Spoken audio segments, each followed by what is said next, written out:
Bismillahirrahmanirrahim. Assalamualaikum warahmatullahi wabarakatuh. Perkenalkan, nama saya Mutaharatul Azizia dengan NIM 200222114, Prodi Administrasi Publik Reguler 3, mahasiswa semester 6, Universitas Muhammadiyah Sinjai. Baik, pada video kali ini saya akan menjelaskan materi terkait dengan hambatan-hambatan dalam perencanaan pembangunan daerah. Yang pertama, pengertian hambatan, di mana hambatan adalah suatu hal yang dapat menghalangi terlaksananya suatu program. Pada dasarnya terdapat dua kemungkinan munculnya hambatan, yaitu faktor internal dan faktor eksternal.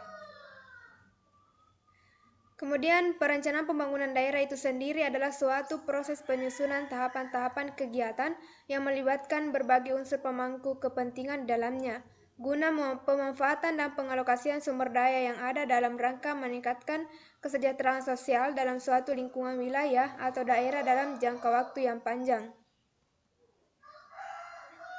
Adapun peran masyarakat dalam pembangunan, yaitu peran masyarakat dalam pembangunan antara lain adalah dalam penyusunan program, penganggaran, perencanaan teknis, pelaksanaan konstruksi, serta pengoperasian dan pemeliharaan melalui pemberian usulan, saran, informasi, dana, atau melakukan secara langsung.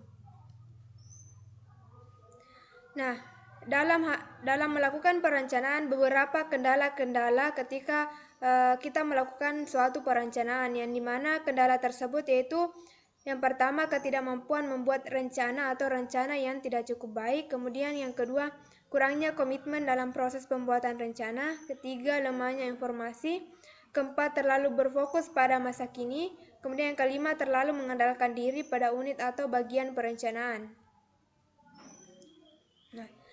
Nah, di sini terdapat beberapa hambatan-hambatan dalam perencanaan pembangunan, yaitu yang pertama, belum optimalnya koordinasi dan sinkronisasi proses perencanaan pembangunan daerah.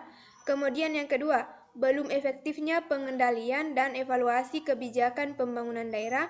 Kemudian yang ketiga, belum terintegrasinya sistem perencanaan pembangunan dan penganggaran.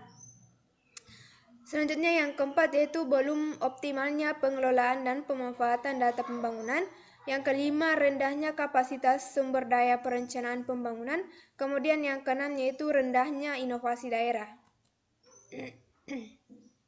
Nah, dalam pembangunan ekonomi di Indonesia juga terdapat permasalahan-permasalahan. Nah, di sini adapun permasalahan-permasalahan pembangunan ekonomi di Indonesia adalah sebagai berikut, yaitu yang pertama, tingginya tingkat pengangguran, kemudian rendahnya tingkat kehidupan, kemudian yang ketiga, tingginya pertambahan penduduk, kemudian yang keempat, pasar dan informasi yang tidak sempurna, kemudian yang kelima, ketergantungan yang besar dan kerentanan dalam hubungan internasional. Nah, dari permasalahan-permasalahan tersebut, di sini adapun contoh dan solusinya, yaitu yang pertama, pemerataan kesempatan kerja, kemudian yang kedua, mengupayakan program transmigrasi, kemudian yang ketiga, percepatan pembangunan secara optimal, kemudian yang keempat, mengutamakan pengembangan wilayah tertinggal dan terpencil, kemudian yang kelima, membangun sarana dan prasarana wilayah-wilayah perbatasan negara. Nah, dalam perencanaan pembangunan dalam suatu daerah, adapun tahapan dalam proses permasalahan, yaitu terdapat dua tahapan dalam proses yang kadang ditemui kendala dan permasalahannya, yaitu yang pertama, terkait dengan bagaimana tujuan pembangunan yang dicantumkan dalam visi dan misi kepala daerah dijabarkan dalam program kegiatan. Kemudian yang kedua, terkait dengan kendala dan permasalahan implementasi program kegiatan untuk mencapai tujuan pembangunan yang mengakibatkan terjadinya konsistensi antara perencanaan dengan implementasinya.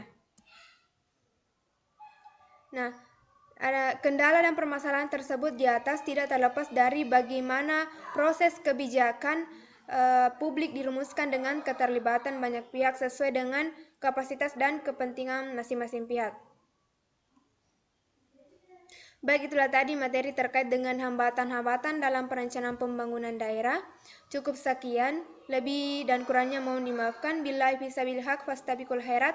Wassalamualaikum warahmatullahi wabarakatuh.